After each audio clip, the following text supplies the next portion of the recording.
Hi, Soupy. Hi, Mummy Bear. How are you? I'm having a very hard week at the moment. I mean, I'm having a lot of hard weeks, but the work is insane. It's insane, the amount of work. Yeah. And at the moment, I have such an imposter syndrome at the moment because there are 2,000 kids at the med school, and we have our first exams in December. And so we're all working really hard, except we're all up against each other because we're ranked against each other. And I'm just working all the time, and I very rarely go out because going out is wasting time. Yeah. So it's really, really hard at the moment. I've never known a course as intense as this one. It's been a real eye-opener for me.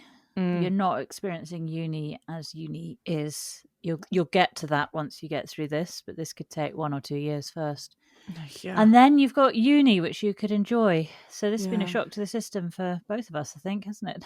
Yeah, it has been a shock. I also kind of thought, because I knew what this year was going to be like, I didn't know quite how much it was going to be. Like I thought, I'll have a bit of time to maybe go to the pool and do some laps or whatever, do some lengths, not some laps. Where are you swimming? I don't know. It's not in the pool. So I thought I could do that. Like, I don't know, take a bit of time out. I'm thinking to myself, where was I going to find that time? Yeah. Like, lady, where is the time? It's not here.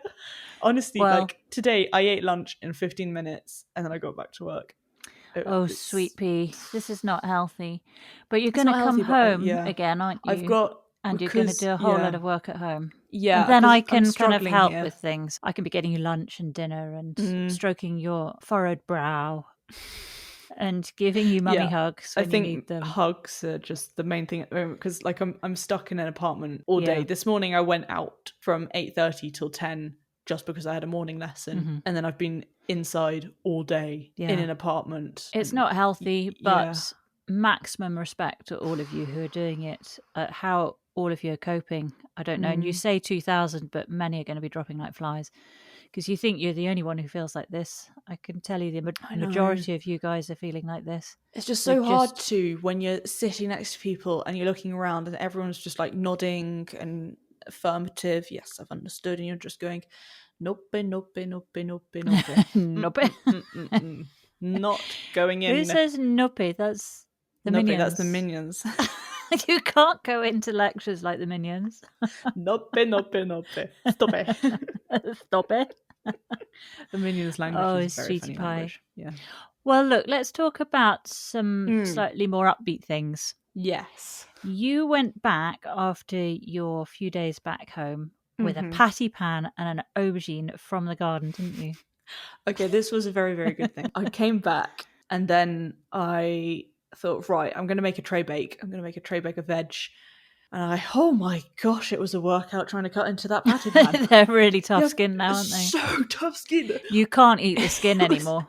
It was amazing. Anyways, but it was the tastiest thing ever. So I chopped up the patty pan, obviously got rid of the hard skin, but the flesh in the middle was so good. And then I cut up the aubergine, which wasn't like full size, so it wasn't huge, but it was so good. And then I decided I was going to make a really kind of wintry, autumny dish of tomatoey beans, so it's like baked beans. Then what else? Feta, I put that in there. Oh, and garlic, whole bulb of garlic in there. That's the most important thing of all. And then I put cumin and lots of kind of spices to make it kind of all warm and wintry like. And it was whacked that in my tiny pink oven. Yep. And it came out and it's the nicest thing ever. And I'm having that for supper tonight as well. Oh, and it just keeps yummy. the whole week. Oh, great. So you're well set up. And it stews, kind of, the flavours just mingle and multiply and get more and more yummy, don't they? All it's the like M's. a spag bowl or something like that. All the M's. Well, otherwise in the garden, we have had the storm that came through. We just got the edge of it, and a lot of leaves ended up in the pond. Ooh. So I've been scooping those out. And whilst I was doing that, I noticed, do you remember that pondweed that we had called a zola, those little ferns? Very pretty, But very, very invasive. Really cute, actually. And really can just take over everything. But it was quite easy to scoop out.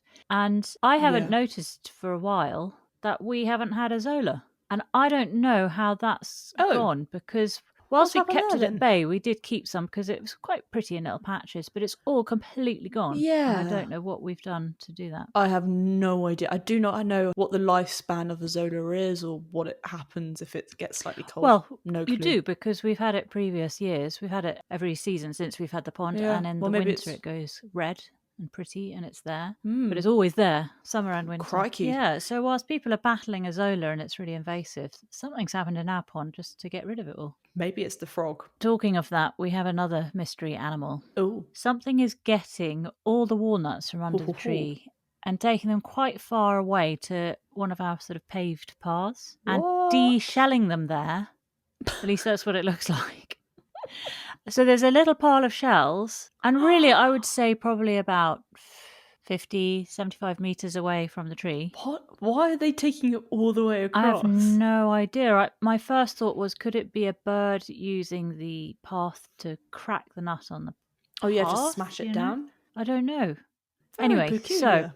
So that's my new investigation, Sweet Pea. It's no longer Frog Gate, it's now Walnut Gate, and I shall keep you posted. I love how you're keeping yourself busy. It all happens here. It all happens when I'm gone. Honestly.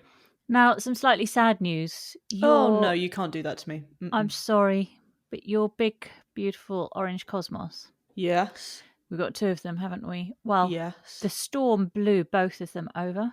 One of them I've put back up. It hadn't ripped the roots, and I was able to tie it to the fence. And I went out to look today, and that's doing all right. So it's got little buds. You can start to see some of the colour. So by the time you come back, I think you'll see the cosmos. Oh, well, that would be good. The other one, unfortunately, just snapped clean off. Oh my gosh, that's very sad. It's gone on the compost heap, but don't worry, we've still got one. Yeah. In other news, so just so you're aware, we've had a few messages coming through from people. Ooh. It's enough messages now for us to actually have to sort of take heed of people saying, could we put the podcast onto YouTube, because they find they got easier access to YouTube than they have to all the podcasting platforms. I don't know, like Spotify and the other ones, iTunes, and we are very others. Tech savvy. You can probably tell. Anyway, so I am putting them onto YouTube, but we've never gone to YouTube because it's not. That's more visual stuff, isn't it? And we're not visual. This is purely an audio podcast. But we are putting the audio videos on there. Audios on. But if you're looking at them on there, don't expect to see anything. There's nothing. You're just hearing the sound. So it's exactly the same as if you're getting it from your podcast provider. Just possibly easier. Yeah. Anyone who needs to get it through YouTube, you can find it there. I'm only doing this series. So this year, it's slow progress uploading them. It's so difficult to upload long podcasts. You have no idea. Anyway, we're getting there. So bit by bit, they'll all go on. Nice. And then just some other news on our chit chats. Martin Dohrn, the wonderful Martin Dohrn, who joined us for a chit chat this year. Well, you remember his film was being The Birds was being put forward for the Panda Awards. Yeah. The Birds won in-country production Panda Award. Wow. So brilliant. I contacted Martin and wished him a hearty congrats. And he said that The Birds also won Best Ecosystem Film at the Jackson Hole Wildlife Film Festival in the US. And Martin won a joint prize for cinematography for his work on A Real Bug's Life. Crikey, that's so amazing. Yeah, he's doing so well. Yeah. And he tells me that The Birds, the short version as entered into the Wildscreen competition, is 40 minutes long and intended for cinematic release. And then Martin, in true Martin dry humour, says, which may mean it'll disappear without trace. But they are just in the throes of completing a 52-minute version intended for TV, and it'll be on the PBS network in the US. Okay. And they're in discussions with the BBC at the moment about putting it on BBC 4/iPlayer. Nice. And the good news is they're also discussing putting the Bee film on. Ooh, My Garden of 1,000 Bees onto iPlayer too. So fingers crossed that will come through. Really my gosh, news. I really, really hope so. So I think we have some No Way News. No Way News. No jingle, but no jingle. Here's No Way News. Sweetie Pie, have Yes. you ever wondered what would happen if you kept digging through the surface of Antarctica? No, I have never thought about that. Well, I know you've got so much time on your hands, you really should get thinking about these So sorts of much things. time. So for starters, the ice there is far thicker than you might imagine. Ooh. Do you have any idea how thick the ice would be? A kilometre deep. Well, more actually. No way. 4.9 kilometres deep. Oh. Certainly Ooh. at its deepest. And once you Crikey. get past all that ice, you'll Mhm. reach then bedrock, so the actual land underneath. And in Ooh. some places, there are sub-ice canyons, which sit Sub-ice below sea canyons. level by more than 2 miles or 4 kilometres. I can't visualise that. So, What well, you are we basically got talking? this under ice world that is as yet undiscovered, Oh. certainly by humans. So Oh, you've got crikey. canyons, you've got lakes under there. Are you serious? So there's a lake called, you might have heard of this, Lake Vostok. Nope. And that sits around 4 kilometres beneath the surface of the ice sheet. And the reason that they Okay. don't freeze is because although the surface temperatures are around minus 60 Celsius, Mhm. around the research station there, they recorded something like minus 85 or 87 Celsius, so unimaginable temperatures. Not where I'm wanting to go. No, quite. But because the lakes are so far down, they absorb enough heat from the interior of the earth to keep from freezing. Wow. That's really quite incredible. That's matter doing its thing. That is matter doing its thing. But even cooler than that, Sweet Pea, Yes. scientists from the Alfred Wegener Institute in Germany and Imperial College London, they took a core sample of soil from down there beneath the ice, which is approximately 90 million years old. Wow. And they found that this soil was rich in preserved roots, pollen, and spores, which indicates that Antarctica, there were plants. Yeah, was once just completely abundant in plant life. They think there was a thriving, lush, Colony. solid rainforest under there. How cool would that be? But what's even more interesting about it is that Antarctica, so you know how in the Arctic Circle they'll often, well, during their winter months they don't see daylight for a few months, and in the summer months they don't see darkness for a few months. It's extreme. So you get the same in Antarctica. So what makes it even more incredible is that there was once this rainforest, even when in winter it was in total darkness. Such a good point. Yeah. I wonder what these plants would have looked like. Oh, I think it's so exciting. They're discovering this alien planet on our planet. Do you think that the leaves were green when it was obviously sunny, and then would just go white, alba something, when there was no daylight, because obviously there's no need for photosynthesis. So they would do something else. Interesting, yeah. How cool would that be? So cool. I'm really interested in this because, like I say, it's an alien planet. It's like I love when they discover things down in the deepest depths of the ocean. Because that's an alien planet as well. That's an alien planet right here. And it's so exciting when they discover new animals and things down there at the bottom of the ocean. So if they start discovering these plant species. Oh, it is just so cool. Well, something equally cool, honeybee venom can kill cancer cells. Venom? Yeah. Scientists in Australia have been looking at how the venom from honeybee stings contains a molecule called melittin. Ooh. Don't know if you've heard of that in all your studies. And it was able to kill some aggressive breast cancer cells in lab tests. So obviously this is all happening in a petri dish at the moment. Oh my gosh, it is. So the research is in very early stages. Yeah. So it's not yet something that you could just use as a treatment. So don't go getting honeybee venom. But it's exciting nonetheless because they're finding that it just destroys the cells outright. The cancer cells, whilst leaving other healthy cells alone. Oh, that's very, very important actually, because most things just destroy everything. Yeah, exactly. Yeah, and that's why so many cancer treatments can be quite devastating on your health altogether. It's sad what it does when you're trying to cure someone and then you're destroying them at the same time. Yeah. Yeah, quite counterintuitive.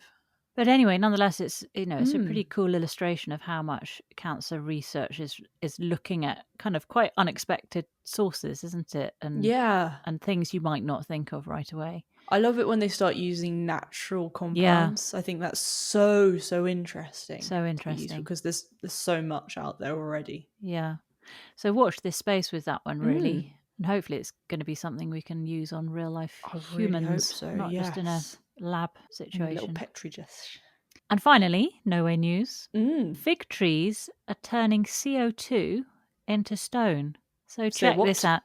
Well, so the tree is absorbing the CO2 and obviously doing all the things like, building leaves and wood and all those carbon-based things. Yes. But it's also using a process called the oxalate carbonate pathway. They first turn the CO2 into crystalline calcium oxalate. Okay. And then bacteria and fungi around the roots and once the again, wood, bacteria and fungi doing their thing, help convert that into calcium carbonate, which is basically a mineral, chalk or limestone. Chalk or limestone. Oh my gosh! So that means that the carbon is locked away in a much sort of longer lasting form. That is great. So on these particular species of figs, they were making these calcium carbonate deposits both on its trunk and sort of deep inside the wood. And also the soil around the trees got more alkaline as a result of those minerals. It's quite an extraordinary process, really. Yeah. And I've never heard anything like this before. We need to be planting more fig trees then. We do. And then also you've got the fruit as well. So they're a great part of agroforestry, and rather than just planting a load of forests with it. Well, so very useful tree. That's really quite amazing. I love that one. So Sweet Pea, a plant fun fact, although that was a pretty cool plant fun fact. That was a very cool. I feel like you've destroyed me on the plant fun fact now, but mine's less of a plant fun fact. It's about how I have a slight addiction to old wives' tales. No, to Victorian plant hunters. Oh, right. It's a healthy addiction. I think I can allow myself this. Anyways, this one is about a woman who slept on a volcano. Her name was Dora B Stafford, and there is a plant named after her called the Werneria Staffordii. Right. And it's a very pretty alpine plant. Anyways, she loved to get lots of kind of rock plants. It's a rock plant. So she loved to get lots of these rock plants. She collected like thousands of specimens, which you can now find in Kew Gardens. We don't know a huge amount about her because there wasn't like a biography about her or anything. However, there was an entry in the Harvard list of botanists where they talked about Stafford and about her collecting plants in the deepest of Peru kind of 1930s to 1939. Anyway, so you can imagine where we're going with this. Paddington Bear. Oh, yes. Okay, we could go with Paddington Bear, but I wasn't going with that. And in this entry, they introduced her as a fair-haired Miss Dora Stafford. That's important. I thought, okay, that's very important to know about. Did they say that about the male botanist as well? I'd love to know. He had a lovely light auburn shade. Anyways, and she was one of the only female plant hunters, and she was back in London after 15 months of adventuring in southern Peru. Cool. And she talks about all the perils and the thrills of plant hunting, which obviously I think is just like so cool. Which we know is super dangerous. Super duper dangerous. Anyways, she avoided wild dogs, bandits, and volcanic eruption. She sounds so cool, doesn't she? She does. How amazing. And yet, no one's heard of her, probably. No, I've never heard of her. I think Dora the Explorer came from her name.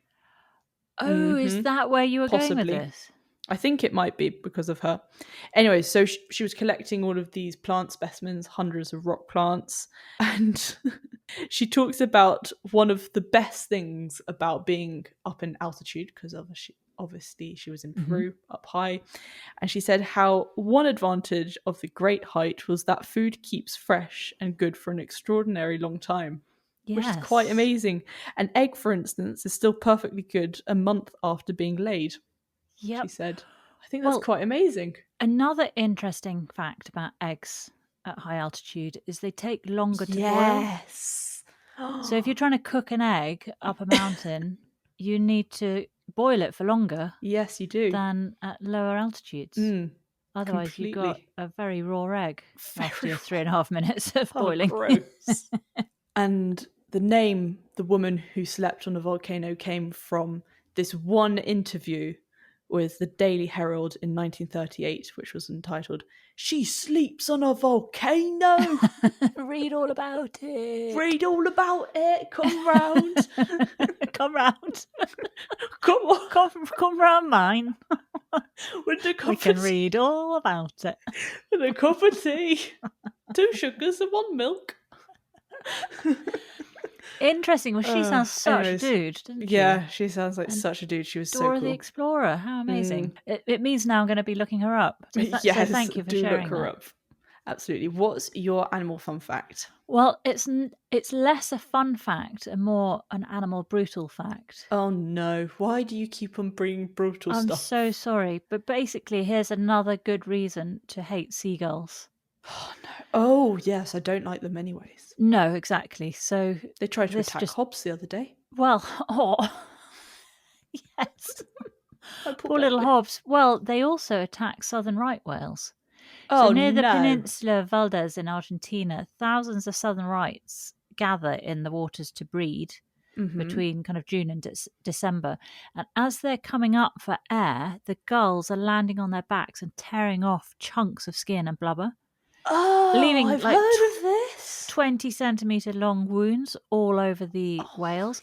And because the gulls are also frequenting the local tips, their bills are full of horrible germs and bacteria. So they're causing these southern right whales to also get horrible bacteria in them. Oh no! Is the salty sea not helping?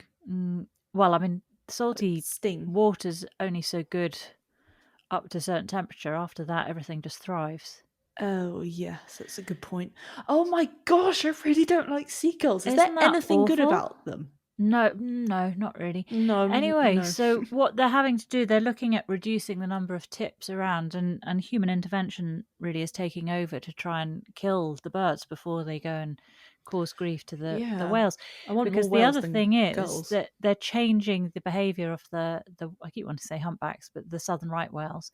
They're changing their behaviour. And do you know why they're called southern right whales? Because they're in the southern right. Bottom right. They're called that because when humans used to hunt them, oh gosh, they were the right whales to hunt. So they've had a rough time. Kind of right. Okay. But this time humans are trying to look after them, but it's changing the whales' behaviour because they're getting distracted when they're meant to be breeding. They're getting distracted by the birds. Oh no. They're coming up for smaller amounts of air. So all their movements and behaviours are completely changing. When they have calves, the calves are being completely torn apart because their skin is so much thinner and more easy for the girls to rip out. They're changing how they get air, so they're trying to keep their backs away from coming out of the water. They try to just have their air hole, which of course makes their air hole very vulnerable. And so it's a really, really ugly situation. That's awful. So hopefully humans can get involved and help set the record straight, really, with the right exactly. Whales. Poor things. Well, on that very happy note, I think we should have a look at Gardener's World. Yes. This is Gardener's World 2025, episode 28 recap. Off we go.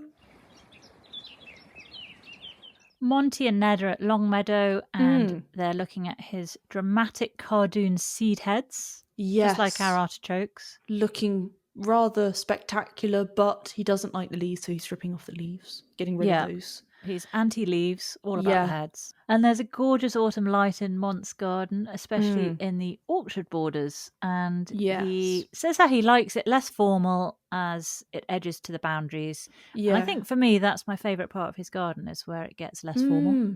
I really, really like it as well. It just kind of works its way out. And so you don't really know exactly where the boundary is. Seamlessly. Exactly. Anyways, he was planting in a Berberis Georgii in there. Very, very prickly. Be careful. I think we have a Berberis because I used to get completely attacked when having to weed them.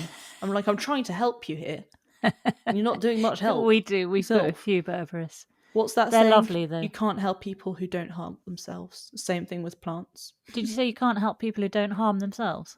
No, who don't help themselves. Yes. Not harm themselves. Don't harm yourself. No, honestly. And then we head over to Francis's garden in Devon. Exactly. And yes. we haven't seen this apparently for a couple of years. It doesn't feel that long. But it felt long. It felt long, but I was surprised long. it was 2 years. No, it's quite We've amazing. said maybe a year.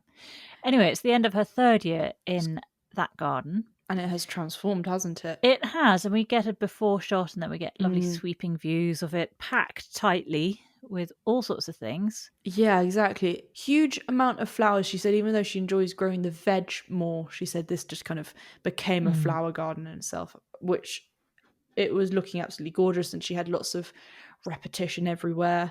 But she had some things like she had to put a Mirabelle plum in instead of the bay tree, which was just swamping everything, whereas the Mirabelle plum is kind of more dainty. Yeah, it's cuter for her size garden as well. She has kind of sunny, shady areas, so mixed planting varies. Lots of repeated rudbeckia. There was Dischampsia cespitosa, was a really pretty one, but she didn't like the panicum because it was kind of too big, kind of going all over the shop, and for a smallish garden it doesn't work so well. I think she liked it, didn't she? She just felt she liked not it in that spot. Yeah, she needed something which could just keep a little bit more to itself. Yeah. And then she also showed those beautiful paths made from reclaimed bricks. I know. I had serious path envy. Yeah. I know, we dream of brick paths. I think brick paths are like the ultimate path. I tell you who else has got beautiful brick paths, and I think she only did them this summer or this year, was Delia May West from Hone Hill Dreaming, who's one of our chit chats. She has the most stunning paths. Absolutely beautiful. Path envy. And she and her husband have laid them all just meticulously. Wow. And so because before she had all the wood chip, didn't she? And that was all just falling down the hill. Yes. And getting quite slippery. Kind of just skid on it and go down. They have paths. Oh my gosh. I wonder if we could invite them over and put them to work. Did you actually just say that? Crazy lady. And for a hearty meal. For one hearty meal. Could help us lay some paths. Anywho. Back to Francis's garden, where she also had the beautiful greenhouse. That also lovely. Perhaps we should invite Francis over to build us a greenhouse as well. Oh, that's a second hearty meal. We can't keep on giving meals out, hearty meal. We don't have the oven space for it. Anyways, it was a really beautiful greenhouse, wasn't it? Yeah, and what was it full of? Oh my gosh, well, she did get all her kind of edibles in there, even though she didn't have so many out in the garden. So she had tomatoes, cucumbers, tomatillos. They're the pretty little things with the kind of case around them. I love them. And she also had some Parisian oregano, some white sage, and then, of course, the almond tree as well, which is quite amazing to have in a greenhouse. Really amazing. And then she picked an almond, and there was quite a build-up. I got really quite excited, and then she goes, "Oh no, I've forgotten my nutcrackers. We'll save that for later." I was like, I popped in a pocket. We don't have later. I think it was only a small hops given a jump to the kitchen to get the nutcrackers, come back out, show us inside. They could have edited that. But maybe that's a cliffhanger for next week. Maybe they're going to show us her almond next week. They're going to show, you know how in movie theatres, when they put like a flash of one frame up to make you start thinking, a subliminal like a burger message. Yeah. I wonder if they'll do that, or we're going to be like, oh, that was the almond. There's the almond. Yeah, that was a shame. That gorgeous old water tank as a water butt, and she sits outside her greenhouse in a sunny spot and looks thoroughly content, doesn't she? Exactly. She talked in that kind of area, couldn't quite tell where that was, but she talked about having the devil's bit scabious and sanguisaur botana, which were giving off beautiful colours. I love the sanguisaur botana. It was such a deep burgundy. And finally, she shows us some chamomile and thyme plants that she had bought to put in her lawn, but they're still in pots. Yes. Instead of then putting them in her lawn on camera, she just pots them up into bigger pots. And I was really hoping she was going to put them in the lawn because, as you know, this is something I'd love to do, is to get those sorts of plants in our lawn. And I'd like to see it being done, just to see, how much of the grass you have to clear out the way, what you need to do. So that was a shame that all she did was put it in a bigger pot, because I know. We know how to do that. Yes, potting up is a great thing we do. But one of the things, well, I think this was my favourite plant, was the Himalayan indigo with the beautiful long pretty? tendrils of flowers. And just I just right thought, at the end. wow, yeah, that's such a beautiful plant. It was so wispy. I loved it. Wispy, but it was very eye-catching, wasn't it? It was very eye-catching.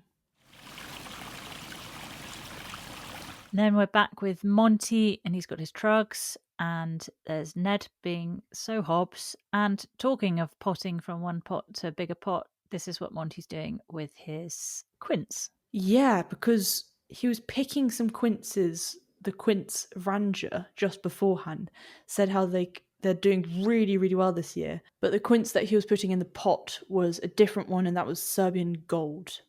Oh, well done. I didn't catch the name for that one. Yes.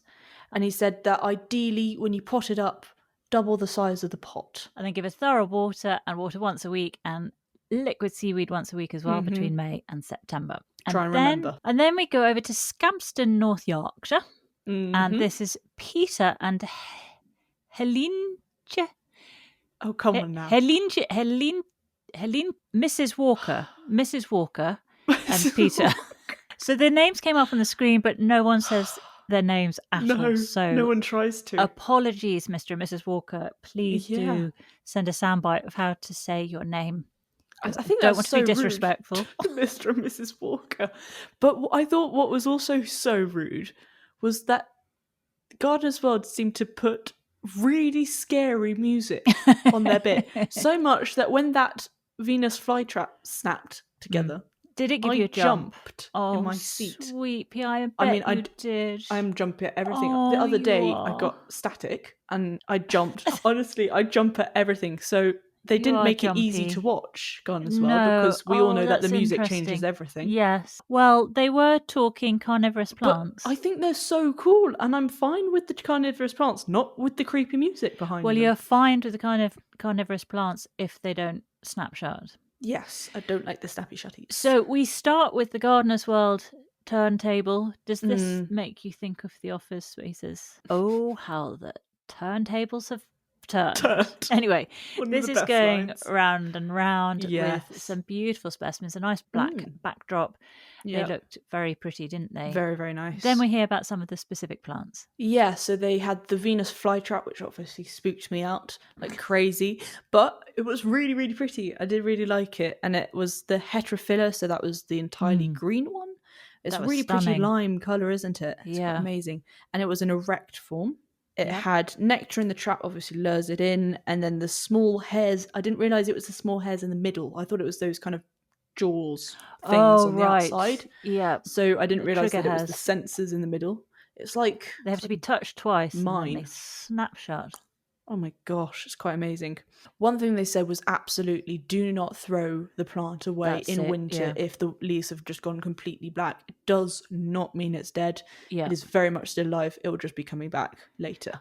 I think also the running theme through all of this was do not let them dry out. No. Oh yes, they constantly said make sure they have plenty of water. This is critical where these plants, wrong. Isn't it? That's where you went wrong with the one I bought you. I let my little Sarracenia dry out. That's one of the ones. They had the Sarracenia pitcher plant, and as Mrs. W says, it's not murder, it's food. Yes, exactly. It's just natural stuff doing natural stuff. And then they cut inside the pitcher to see what it's already caught, and there was a whole load of flies, and I think a wasp was in there as well, wasn't it? Just quite amazing. Was really. Do you think they shoved a whole load in there? Because that was really packed, the rafters. Do you think bugs. They got with a pipe cleaner, started pushing them down? Oh my gosh, that would be funny. And then there was that pretty sundew plant, which interestingly, we've just recorded a chit chat, and this was one of their 5 ornamentals. Oh my gosh, yes. Mm-hmm. That's such a good point. And then Mrs. W tells us 2 of her favourite plants, and I love that they're both pretty plants, but also incredibly practical. She's a woman after my own heart. Yeah, so practical. So there was the filiformis type of the sundew, which apparently if you put next to wine is meant to make it's the wine bugs protector. It protects the wine. No bugs are going in your wine. I think that's really, really good. And then she had the capensis. This was hilarious. For mosquitoes, you could practically run after mosquitoes. She made me laugh because if the mosquito doesn't come to the plant, take the plant to the mosquito. You can picture her running around seeing mozzies and just thrusting this plant in its face. This poor plant is like, I don't want to get altitude. I was very happy down there. These plants need legs, really. These plants need, And then Peter makes up a little pot of horrors. Which was a great name. Yeah, really so sweet. He mixed up pine bark perlite and a handful of grit. And then there's a lovely little skit where he is potting this up with Mrs. Walker watching from the sidelines, and she's interjecting, just like it would be with you and me if you were making up a pot. I think I'd have things to say as well. Yes, you would. She mentions about him using a spoon. Why do you need a spoon? Yeah, as if this is the first time she's seen that. Perhaps he nicked one of her spoons. But the funny. interesting point was he said use a plastic container rather than terracotta because it holds the water. Yes, exactly. Again, it's about not letting it dry out. And then he puts in the Sarracenia, the fly trap, and the sundew. Yeah. Layer of grit on top. Everybody loves that. And Robert's your father's brother, and he looked absolutely delighted with it. He did look delighted with it. And I love the very end bit where Mrs. W talked about one of her favourite plants, which was the beautiful cobra lily. Yeah. And I'd never seen anything quite so... Like, I thought that Sarracenia with the kind of tube and then the little lid, that was pretty cool. That was quite amazing. And then a cobra lily, it's like taking that to a whole new universe. It's quite amazing. See why it's called a cobra lily, can't you? Yeah, exactly. Beautiful. Like, when she said it, I was like, oh yes, of course, that's a cobra lily. It's very absolutely obvious. And then how the fly goes in by that small hole, looks up, sees the sun, what looks like sunlight, but it's actually just a very thin kind of sheen of leaf, whatever you want to call it, of the tube, and then it goes in. And I thought that was quite a fascinating plant. Fascinating and gory in equal measure. Yeah, exactly. All of these are gory. And then we've got some more jaunty music at the end, a bit more of a turntable, turning the table. And then your favourite bit, Venus flytrap. I can't clap my hands because the dog will freak out. Exactly. Do not clap your hands. Well, these guys, Peter and Helleentje, are from Wax Wicked Plants, which is a nursery that you can go to by appointment only. Oh, okay. So they will open, but strictly appointment only. And they do have the odd open weekends as well. And the next one, if you do want to get up there, is the 1st and 2nd of November. So not long now. Ooh, next weekend, I think. Great. So that's Wax Wicked Plants. I'll put a link to their website because also on their website they do sell online. And they've got quite an array of carnivorous plants on there. Fantastic. Also, you should know, Sweet Pea, that they've won 3 Chelsea Gold medals and numerous other RHS golds. And the icing on tut cake is best in show at the Great Yorkshire Show. Oh, well, that is the icing on tut cake. And then, are you wondering why it's called Wax Wicked Plants? Wicked, I get, not the wax. Peter Walker Whack. Whack, I guess, is the nickname. Okie dokes. He's been in horticulture all his life, and he trained in the UK and the Netherlands. And I wonder if Mrs. W is from the Netherlands. The Netherlands, that would explain why you cannot pronounce her name. A Dutch name. And he has even designed gardens in Azerbaijan, unbelievably. Oh, crikey, wow. Monty's cutting his squashes, very proud of his crown prince, and very happy with that. And the rouge de temp. And the rouge de temp. And then he talks strawberries. So you've got this beautiful crown prince looking very majestic, and then there's really quite piddly little strawberry that we get to see. They're quite pathetic, aren't they? It was like, and now I'm going to put in these little squirmy things. Yeah, but I was interested in how the 1st and 2nd years don't expect much of your strawberry plant, and then it's the 3rd year that it all kicks off. Yeah, I didn't know that, did you? To be honest, I've never really been interested in strawberries, so I've never looked into it. But new thing to know. And then the 4th year is time to compost it all. Exactly. And also do not replant in the bed Yeah. because of viruses. So really kind of alternate beds and planting, all that kind of stuff. Yeah. So he was putting in two varieties. One was honey oi and marshmallow. And then we went to the University of Nottinghamshire with Nick Bailey. I was really Yes. excited about this segment because A, it's Nick Bailey, and B, it was all this CT stuff. So the CT Yeah. scanning that they were doing of plant roots. And I don't know how much I got from this. I'd be interested to hear what you picked up, really, Sweet Pea.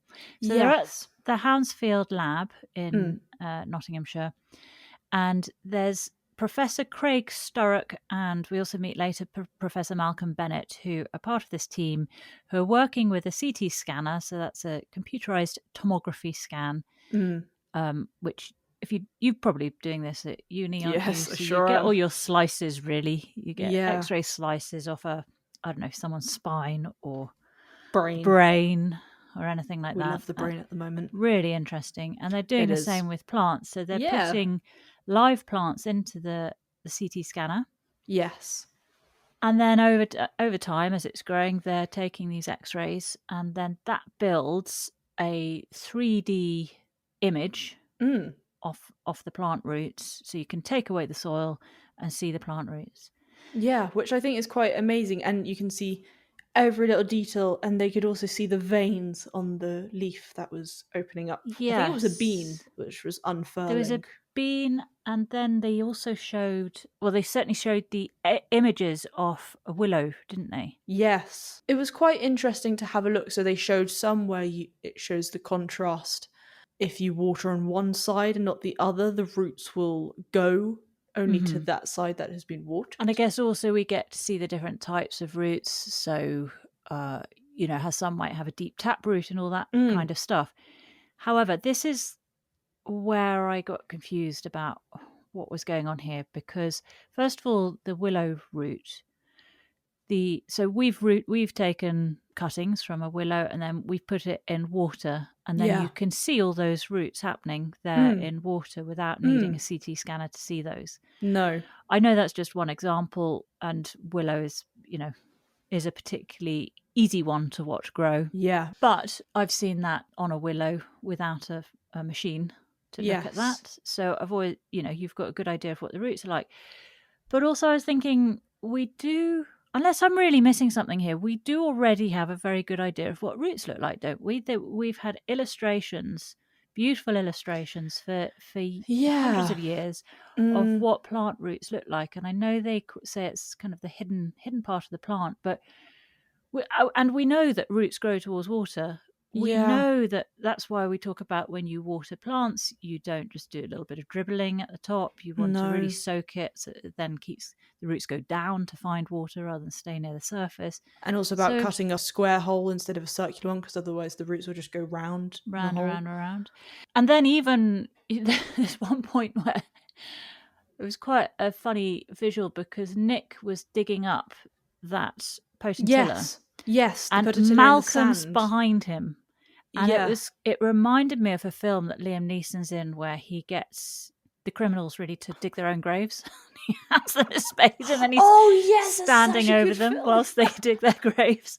And Malcolm standing over Nick like that. You've got kind of in the foreground Nick sweating away, digging up this tough potentilla. Such a good point. And Malcolm just overseeing proceedings. Just watching.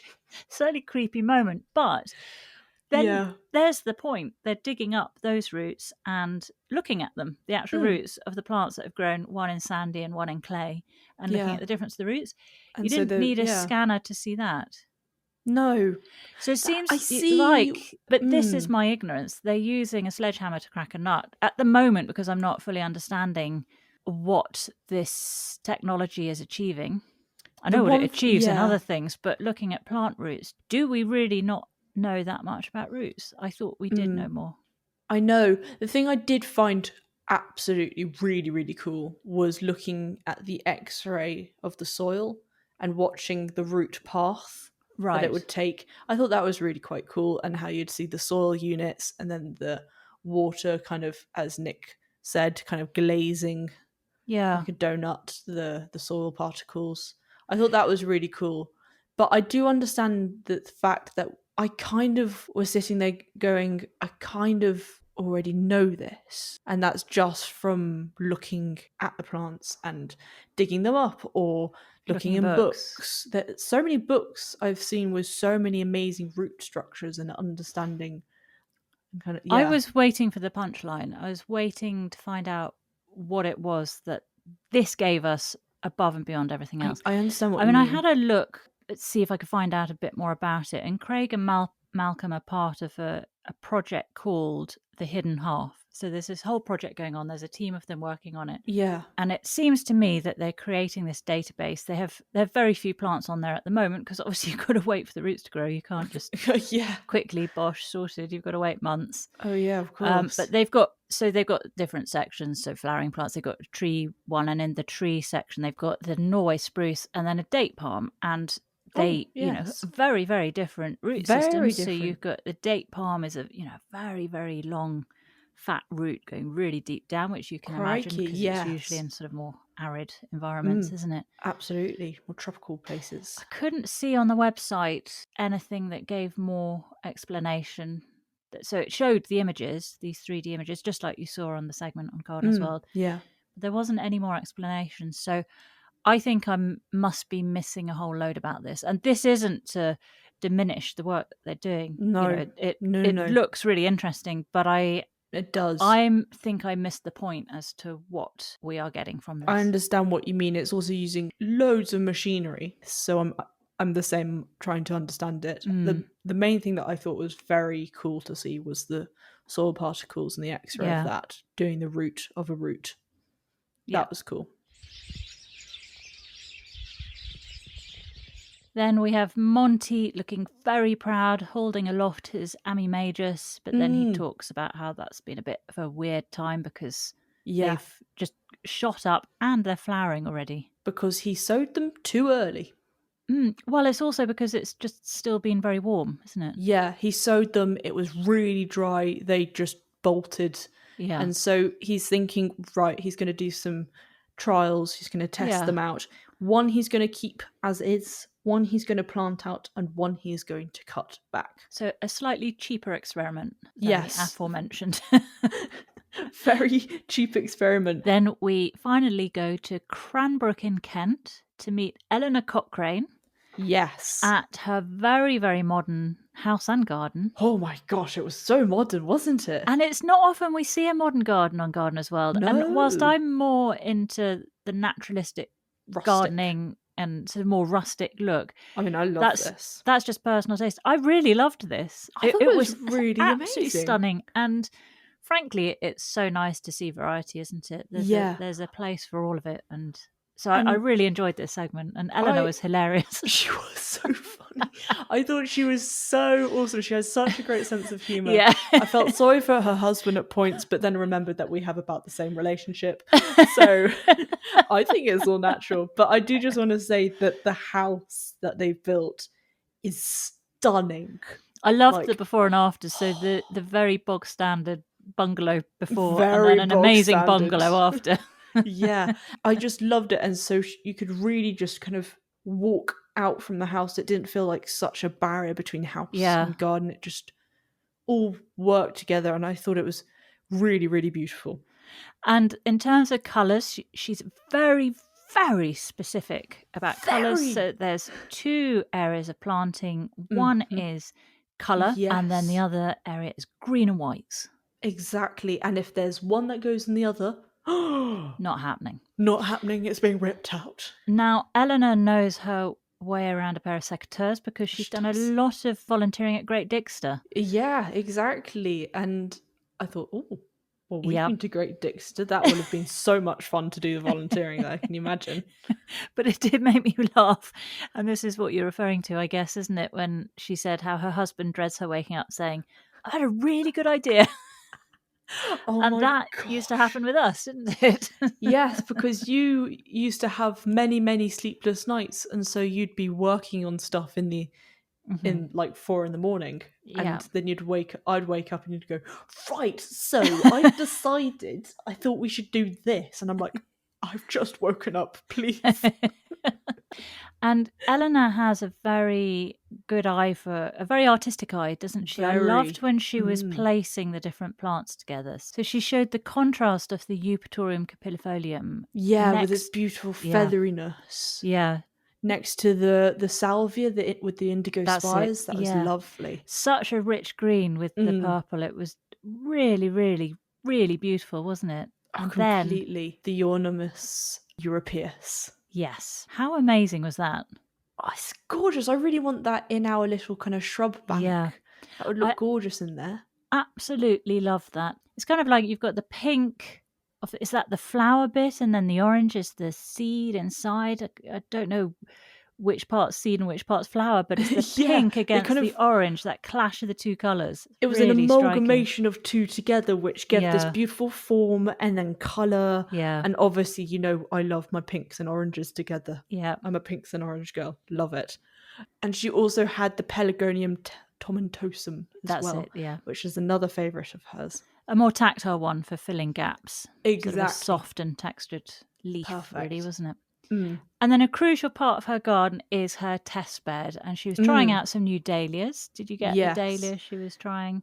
Yes, it was the Spartacus one. Yep. And then she also shows us these kind of wider beds, and in there was, again, some more beautiful contrasting flowers. Yeah, there was the beautiful Taddetia cinnabar with beautiful indigo spires. It's just that nice clash of bluey purples with orangey yellows, which she likes. However, I'm surprised she's allowing orange into her beds, though, because that's not one of her palette. That is a good point. But of course, she's very particular about that when she gets to her zinnias. Yes. Oh my gosh. I thought this was so funny because I do understand entirely what she's talking about. She got some free zinnia seeds, put them in, thought, oh, they're actually really rather lovely. But of course, the yellow ones weren't to her taste. Yeah, she really didn't want any yellow. She just doesn't want yellow. It's not part of the palette. She was very clear about that. Let's keep yellow out. But she did let that orange in, so I'm intrigued how that slipped through the net. I think she just, in the back of her mind, she was going, oh, it is really nice. It is pretty. Just keep you I like there. that clash. It is, and it was gorgeous. Exactly. Well, Eleanor's garden is open through the NGS. You'll be pleased to hear. It's called the Copper House, and on the NGS page, it's described as a modern flower garden planted to provide continuous interest and colour throughout the season. Mixed planting of annuals, perennials, bulbs, and shrubs. Small wildflower meadow. An orchard, which we didn't see. We saw the very formal area, but not that. Yeah, we caught a glimpse of the ponds, but they're 3 small ponds to encourage wildlife and recently renovated woodland ponds. So wow, lovely. It would be a lovely garden to go visit. Imagine. I'll put details on our website. Oh, brilliant, because I thought there was just the formal area, which I thought was obviously stunning in itself, but now that there's some contrast as well, really want to go there.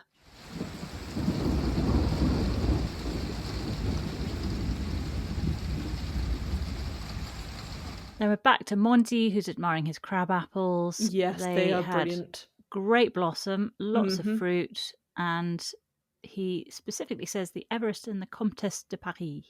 Yes, exactly. And then his jobs for the weekend. So broad beans, although there was a very, very dramatic plank drop. I don't know if you spotted that. It was very dramatic. It would doof. Pot up cuttings and cover bare soil. And I was so sad. I was like, pot up cuttings. I would be potting up cuttings, but I haven't done cuttings. Because I have no cuttings. You have no cuttings. One day. It's very depressing. What was your favourite plant? My favourite plant was the beautiful Himalayan indigo that Frances had in her garden. I just loved its kind of wispiness and the long flowers. Yeah, stunning. Quite romantic. Yeah. What was yours? Mine was from Eleanor's place, that Unanimous Europaeus. Oh, yes. As you can probably guess. Beautiful pinky orange. Very nice. Yeah. Gorgeous. And your top takeaway? My top takeaway was having sundry plants next to your wine, all for mosquitoes. Oh, yes. You just run around, you can get all the mosquitoes. That sounds like a lot of fun. So do you think when we're having our summer evenings, when you are back home, yes, and we're having a little natter and a drink, we should get a whole load of carnivorous plants around us to Not save the us from the snappy ones. mozzies. Not the snappy ones. Not the snappy ones, otherwise I'll be do not want jumping out of those. my seat all the time. Oh, But I'm very happy to have the sundews. oh, They're pretty as well. sweetie. Well, my top takeaway were the beautiful paths in Francis's garden. I would like reclaimed brick paths. Okay, somebody send my mummy reclaimed bricks, please. Well, no, somebody send my mummy somebody to lay some reclaimed somebody brick also paths. send someone to lay. I don't want more blisters on my fingers. I'm just... Ideally very tall and handsome. Right, then we see Monty's copse, where he decides he's going to cut down all the hazel and start again. And that is it for this week. You changed the subject very quickly. So next week, Sweetie Pie. Yes. It is on 31st of October. This is episode 29. Haven't got many left now. Mm. It's an exciting week at Longmeadow as Monty makes a start on his brand new woodland garden. Autumn is the best time to get trees and shrubs in the ground, and he plants 3 that would do well in a shady spot. He's also got ideas for brightening up a lawn and shares advice on how to get an early crop of onions. Adverley Richmond digs into the history of Gertrude Jekyll, one of the most influential garden designers of the 20th century. I'm looking forward to that a lot. And Carol Klein revels in some dazzling displays at RHS Rosemore in Devon. Oh, interesting. There's a project in Manchester that's transforming urban spaces into colourful havens teeming with wildlife, plus an inspirational garden in North Yorkshire bursting with rich autumnal hues. Lovely. Well, I'm looking forward to that. Yeah, that'd be a good one. So if you want to get in touch, here's how. If you have any questions, feedback or comments, you can get in touch with us on our contact page at notjustagarden.co.uk or via our email, which is notjustagarden@outlook.com, or you can even find us on Facebook or Instagram and come visit us there and hit the follow button. And if you enjoyed this episode, it would mean the world if you could post a 5-star review. It really helps our podcast climb up the pile. If you didn't enjoy it, bigger polls from us, and please don't. For more Sweet Pea and Bear content, including videos, blogs, guest garden lists, early access to episodes, podcast outtakes, which are great, and community chats, come join us on our Patreon. You can find a link on our website. Right, Sweet Pea, you look absolutely exhausted. I guess it's your belly buzz. I am going to bed and up at 5:45. Oh, Sweet Pea. Start revising at 6:30. Well, I'll be seeing you very soon. Yes. You can have some home-cooked dinners. That'll be nice. Although it sounds like you're doing great. Just great with your food over there. I'm doing fairly well, but it would be nice to come back home for home-cooked dinners. Yeah, we'll get you home. Some Hobbs hugs. Hobbs hugs and mummy hugs. All right, Sweet Pea, will you take care of yourself? I love you lots. Love you too. Bye-bye, Sweet Pea. Bye, Mummy Bear.